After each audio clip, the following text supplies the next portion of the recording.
तो 4 वेक्टर या 3 वेक्टर, 2 से ज़्यादा वेक्टर ऐड करने का मतलब क्या है, तो मान लो, तो उसके लिए भी एक लॉ है, यही ऊपर जो लॉज है उसी का एक्सटेंशन ये, सबको आपको सेम ही लगेगा, इसको बोलते हैं पॉलीगन लॉ। ठीक है, पॉलीगन लॉ क्या है, सपोज आपके पास ये वाला वेक्टर है, ये वाला वेक्टर है, ये वाला वेक्टर है और ये वाला वेक्टर, ये 4 वेक्टर से इनको ऐड करना है। ठीक है ना। ओके, तो आप किसी भी ऑर्डर में कर सकते हो, ऊपर देख ही चुके हैं। ठीक है, तो आप एक काम करो, इसको ऐड करना स्टार्ट करते हो, तो पहला वेक्टर को ड्रॉ कर लो, किसी को ही पहला मान सकते हो, याद रखना, तो किसी न किसी को मान सकते, किसी को ही मान सकते हो, तो मैं इसको मान रहा हूँ। ठीक है, तो इसको ऐसे इट ड्रॉ कर दो, ड्रॉ कर दिया है ना। फिर ये वाला वेक्टर का टेल को इसके हेड पे रख के ड्रॉ करो, मतलब बेसिकली इसको उठा के यहाँ रख दो, तो इसको उठा के मैं यहाँ रख दूंगा, है ना, इसको उठा के मैं यहाँ पे रख दूंगा। ठीक है, तो ये वेक्टर ए, ये वेक्टर बी, ठीक है, ये वेक्टर सी, सी कैसा ऐसा है, तो सी का टेल को उठाओ और बी के हेड पे रख दो, मतलब बेसिकली बी का टेल को सी के हेड पे, ए के हेड पे रखो, सी का टेल को बी के हेड पे रखो और डी का टेल को सी के हेड पे रखो और सबको एक साथ यहाँ पे ड्रॉ करो। ठीक है, तो बी का टेल को ए के हेड पे रखे, सी का टेल को बी के हेड पे रखेंगे, तो ये कुछ ऐसा है सी वेक्टर, है ना, और डी का टेल को सी के, ये डी वेक्टर। ठीक है, तो ए vector, B vector, C vector, D vector, यहाँ भी साइन दे देते हैं। ऑलराइट, ठीक है, तो ए देख लो, हेड टेल, हेड टेल, ए का हेड, बी का टेल, बी का हेड, सी का टेल, सी का हेड, डी का टेल। ठीक है, तो 4 वेक्टर ही थे, चारों मिल गए, है ना, चारों को मतलब आपने लिख दिया एक साथ। अब क्या करो, अब इसको आप बेसिकली डिस्प्लेसमेंट सोचो, हर एक वेक्टर क्या डिस्प्लेसमेंट वेक्टर है, तो पहले आप यहाँ से यहाँ डिस्प्लेस हुए थे पहले घंटे में मान लो, फिर दूसरे घंटे में यहाँ से यहाँ हुए, तीसरे घंटे में यहाँ से, चौथे घंटे में यहाँ से हुए, तो ओवरऑल 4 घंटे में कितना डिस्प्लेस हुए, तो ओवरऑल 4 घंटे के बिगनिंग में आप यहाँ पे थे, एंड में यहाँ पे थे, तो ये आपका रिजल्ट आएगा। ठीक है, तो इसको आप बोलोगे A plus B plus C plus D, और क्योंकि ऑर्डर मैटर नहीं करता तो आप A plus C plus B plus D बोल दो, ए प्लस डी। ठीक है, तो यहाँ पे तो आपने ए में बी ऐड किया, बी में सी ऐड किया, सी में डी ऐड किया, तो इस ऑर्डर में ऐड किया, लेकिन आप किसी दूसरे ऑर्डर को ही फॉलो करते तब भी सेम रिजल्ट आता।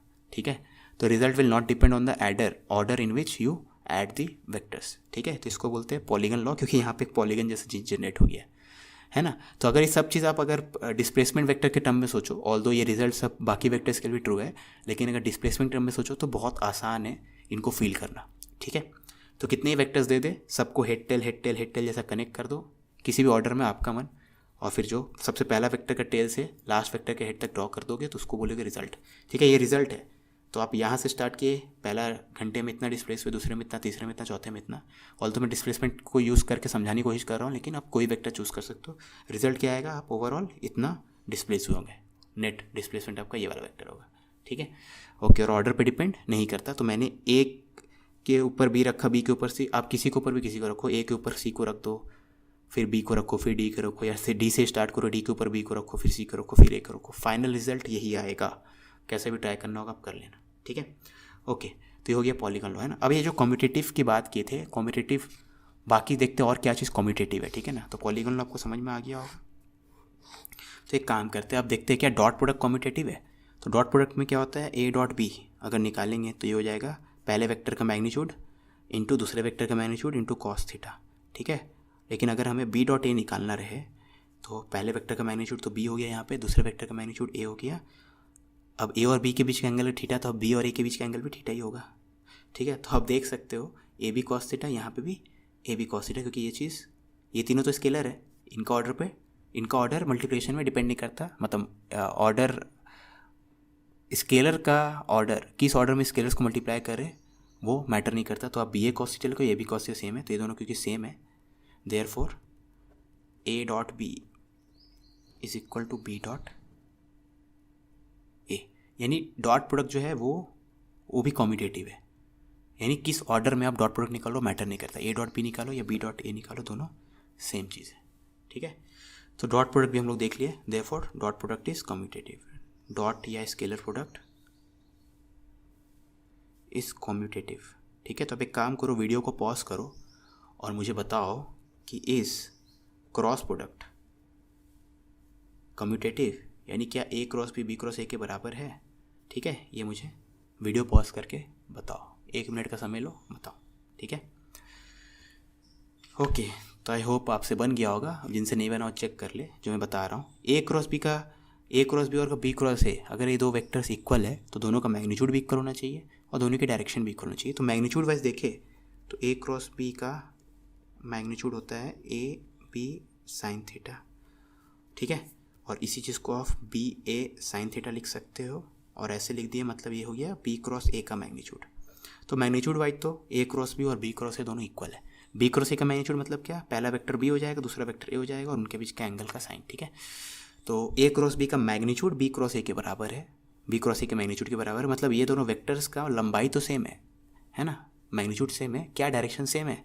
उसके लिए यहाँ पे एक एग्जांपल ले लेते हैं, ए क्रॉस बी और बी क्रॉस ए का डायरेक्शन निकालने के लिए एग्जांपल लेते हैं। मान लो ये वेक्टर ए है और ये वेक्टर बी है, ठीक है। तो अगर आप ए क्रॉस बी निकालो यहाँ पे, तो ए पे हाथ राइट हैंड रखो और बी की तरफ जाओ, तो ए से बी जाने में कैसे जा रहा है, ये ए से बी जाते के लिए आपको एंटी क्लॉकवाइज चलना पड़ रहा है ना। तो ए क्रॉस बी एंटी क्लॉकवाइज है, मतलब आपके तरफ है ना। ये थंब देखो किस तरफ आ रहा है, आपके तरफ। ए से बी जाओगे आप तो थंब आपके तरफ आएगा ना, ए से बी थंब आपके तरफ, ठीक है। और वही इसी केस में अगर बी से ए जाओगे आप तो बी यहाँ पे है, ए यहाँ पे है।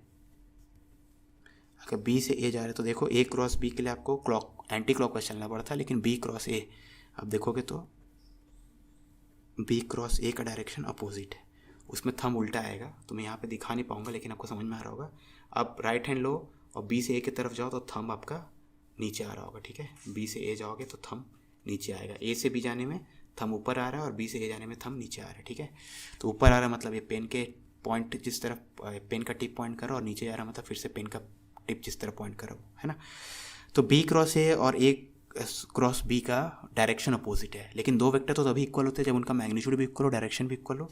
तो since directions are not equal therefore these two can not be equal, ठीक है। लेकिन हमें क्योंकि मैग्नीट्यूड सेम है और डायरेक्शन अपोजिट है तो हम लोग ये चीज़ बोल सकते हैं, या आपसे अगर ये चीज़ पूछा जाए is A cross B is equal to B cross A, तो इसका आंसर होगा नो, ठीक है। नो है, देयरफॉर क्रॉस प्रोडक्ट, नो का मतलब क्या है, cross product is not commutative, ठीक है। डॉट प्रोडक्ट कम्यूटेटिव था और cross product is not commutative, क्योंकि ऑर्डर पे डिपेंड कर रहा है। A cross B is not same as B cross A, ठीक है। लेकिन हमें पता है but A cross B is equal to minus of B cross A, क्यों, क्योंकि दोनों का डायरेक्शन अपोजिट है, मैग्नीट्यूड सेम है, डायरेक्शन अपोजिट है। तो ए cross B is negative of B cross A, ठीक है, क्योंकि दोनों का मैग्नीट्यूड तो सेम है और डायरेक्शन अपोजिट है, इसलिए माइनस साइन, है ना। आप कुछ भूल रहे हो। ईमानदारी से बताना, करना है नहीं करना, करना है तो करो ना भाई, क्यों नहीं कर रहे।